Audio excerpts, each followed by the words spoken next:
Teori behavioristik. Teori belajar ini menekankan belajar sebagai pemunculan suatu perilaku yang diharapkan, sebagai respons yang mengikuti pemberian suatu perlakuan, sebagai stimulus. Kemudian menurut Edward Lee Thorndike mengemukakan konsep koneksionisme, di mana terdapat 3 dalil, di antara lain yang pertama dalil sebab akibat. Dalil ini menyatakan bahwa situasi memuaskan yang mengikuti suatu respons akan memperkuat hubungan antara respons dan stimulus. Kemudian dalil pembiasaan, dalil ini menyatakan bahwa perulangan suatu respons yang diikuti dengan pemunculan situasi memuaskan akan meningkatkan kualitas dan intensitas respons tersebut. Kemudian berikutnya dalil kesiapan, yang menyatakan bahwa beberapa kondisi mendukung kemunculan respons yang diharapkan. Ciri-ciri teori belajar, behavioristik, pengkondisian klasik. Menurut Ivan Pavlov, ciri-cirinya di antara lain yang pertama, pemunculan suatu stimulus. Terkondisi yang mengikuti suatu stimulus netral akan meningkatkan kemunculan respons yang diharapkan. Yang kedua, perampatan, yaitu pemunculan suatu stimulus lain, yang serupa stimulus terkondisi tanpa diikuti dengan stimulus netral. Tetapi, stimulus serupa tersebut tetap diikuti oleh respons yang diharapkan. Sedangkan, menurut Burnhus Frederick Skinner, yang disebut dengan pengkondisian, operan memiliki ciri di antara lain. Yang pertama, stimulus bukanlah keadaan yang mendahului respons, melainkan konsekuensi yang muncul mengikuti respons. Yang kedua, stimulus dengan pemunculan yang meningkatkan intensitas dan kualitas respons yang diharapkan disebut penguat positif, sedangkan stimulus dengan penghilangan yang meningkatkan intensitas dan kualitas respons yang diharapkan disebut penguat negatif. Kemudian, di dalam teori belajar behavioristik terdapat kekurangan dan kelebihan. Kelebihan teori behavioristik, pendidik terbiasa peka dan peduli terhadap keperluan peserta didik dalam pembelajaran. Pemunculan perilaku, respons, yang diharapkan lebih mudah dilakukan karena stimulus berada dalam kendali dan pengawasan pendidik, sehingga kekurangan dalam respons, hasil belajar, dapat segera diatasi dengan mengganti stimulus. Cocok untuk memunculkan perilaku spontan, cekat, dan tahan. Kelemahan teori behavioristik di antara lain, peserta didik cenderung linier, konvergen, pasif, dan tidak kreatif. Motivasi belajar bergantung pada pendidik. Penerapan teori behavioristik dalam pembelajaran PPKN. Dalam pembelajaran PPKN, penerapan teori behavioristik yang menekankan pembiasaan dapat diimplementasikan untuk menekankan kebiasaan, baik dalam kebebasan mengemukakan pendapat. Dalam suatu diskusi, peserta didik dapat dibiasakan tunjuk jari mengangkat tangan sebelum berpendapat maupun secara bergilir, diam menyimak kawan lain yang sedang berpendapat. Penerapan lain adalah pemberian sanksi terhadap pelanggaran, misalnya terlambat masuk kelas, serta kegagalan menjawab pertanyaan lisan acak, dengan menyanyikan lagu perjuangan atau lagu daerah.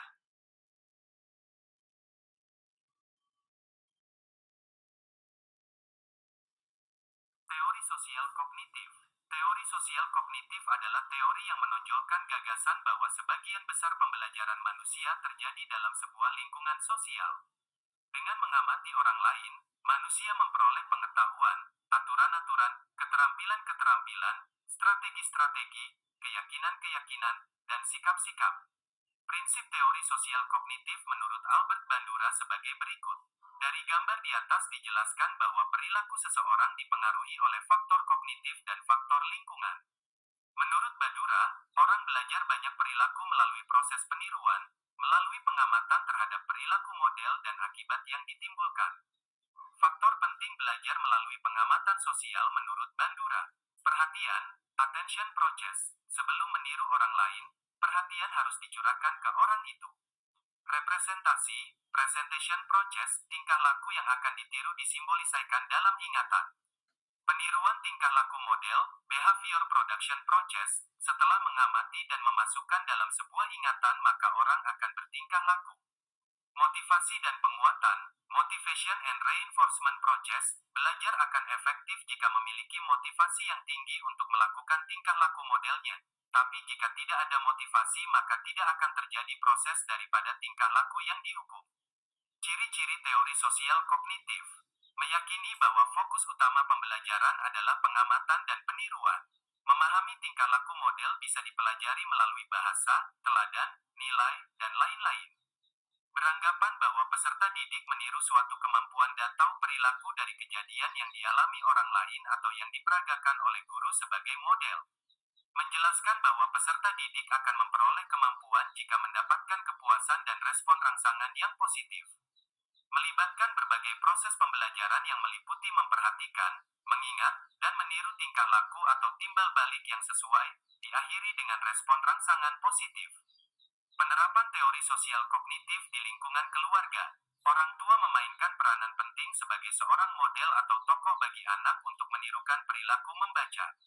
Anggota keluarga yang sering dilihat oleh anak membaca atau memegang buku di rumah akan merangsang anak untuk mencoba mengenal buku. Hal tersebut merupakan akibat dari reaksi yang timbul sebagai hasil interaksi antara lingkungan dengan skema kognitif. Menurut Bandura, sebagian besar tingkah laku manusia dipelajari melalui peniruan, imitation, maupun penyajian contoh perilaku, modeling. Penerapan teori sosial kognitif di kelas.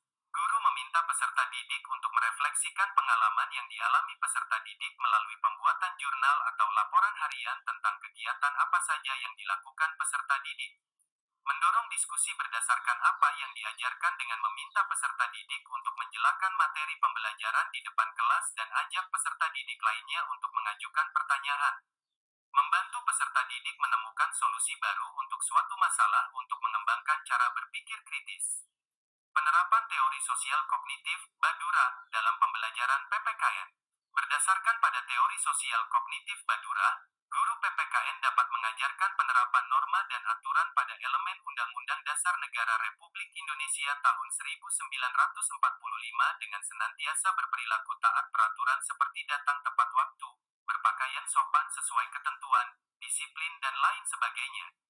Dengan guru memberikan teladan untuk senantiasa menaati peraturan dan norma dapat merangsang peserta didik untuk meniru perilaku guru PPKN tersebut.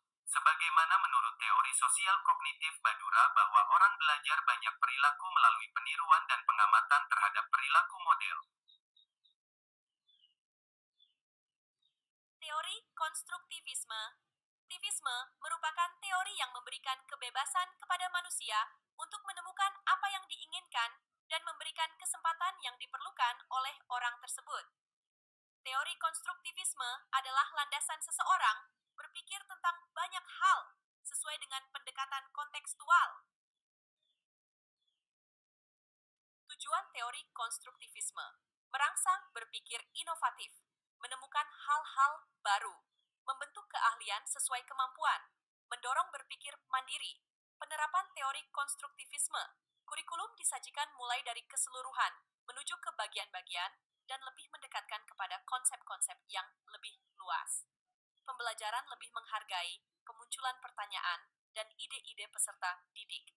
Kegiatan kurikuler lebih banyak mengandalkan sumber-sumber data primer dan manipulasi bahan. Memandang pengetahuan adalah non-objektif, temporer, selalu berubah, dan tidak menentu. Belajar adalah penyusunan pengetahuan, sedangkan mengajar adalah menata lingkungan untuk memotivasi peserta didik menggali makna.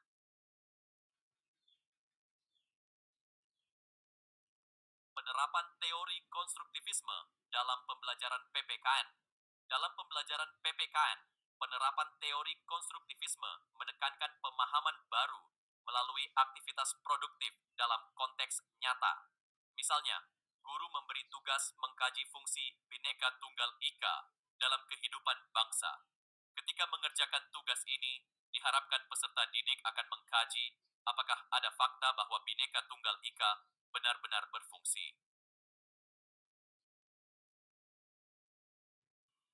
Teori humanistik. Kata humanistik merupakan suatu istilah yang mempunyai banyak makna sesuai dengan konteksnya.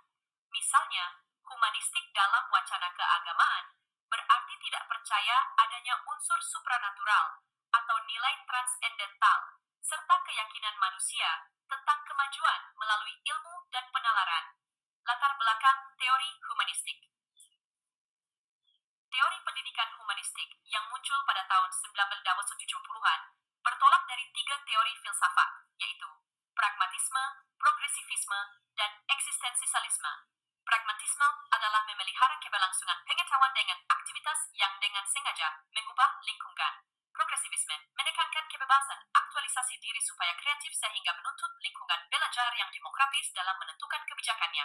Eksistensialisme adalah individualisme, prinsip humanistik. Peserta didik akan termotivasi untuk mengkaji bahan ajar yang terkait keperluan dan keinginannya. Pendidikan harus mendorong keinginan peserta didik untuk belajar sendiri.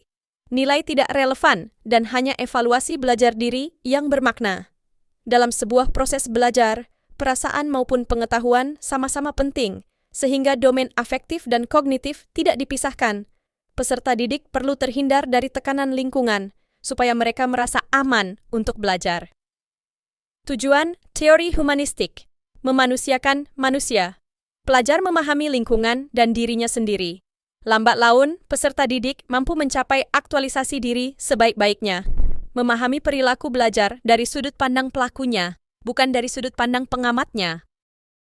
Ciri-ciri teori belajar humanistik menekankan aktualisasi tiap individu.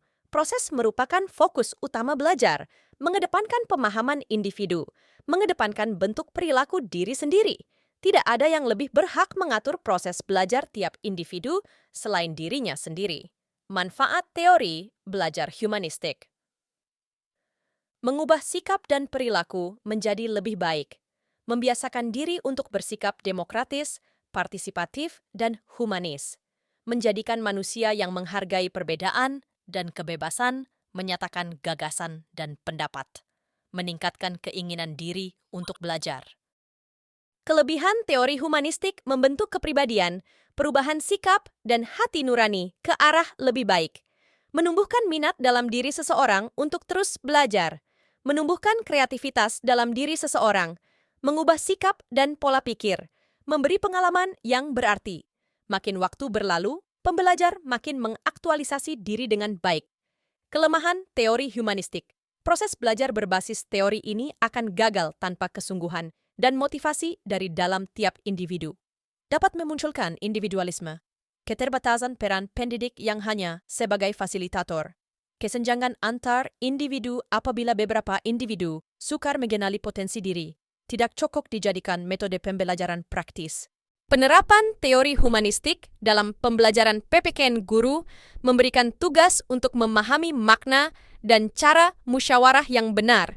Setelah belajar diskusi dan mencari solusi terbaik berdasarkan keputusan bersama, peserta didik akan lebih termotivasi untuk menyelesaikan segala masalah melalui musyawarah.